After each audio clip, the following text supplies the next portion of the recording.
भिवंडी लोकसभा मतदारसंघातून अपक्ष उमेदवार म्हणून उभे असलेले जिजाऊ संघटनेचे अध्यक्ष निलेश सांबरे यांनी भिवंडी लोकसभा मतदारसंघात काढलेल्या विजय निर्धार यात्रेला नागरिकांकडून मोठा प्रतिसाद मिळत आहे।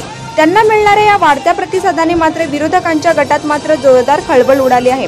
सांबरे यांच्या विजय निर्धार यात्रेचा आज तिसरा दिवस आहे। विजय निर्धार यात्रेच्या माध्यमातून ठिकठिकाणी ते गाव पाड्यात फिरून जनतेशी संवाद साधत आहेत, त्यांच्या समस्या जाणून घेत आहेत। त्यांच्या यात्रेला तसेच चौक सभांना लोकांची उत्स्फूर्त गर्दी होत आहे। यावरून हे चित्र स्पष्ट होते की सांबरे यांची वाटचाल विजयाच्या दिशेने होत आहे। म्हणजेच निलेश सांबरे हे विजयी होणारच असे मत जिजाऊचे कल्याण येथील कार्यकर्ते अनिल पवार यांनी बाळकडूशी बोलताना व्यक्त केले।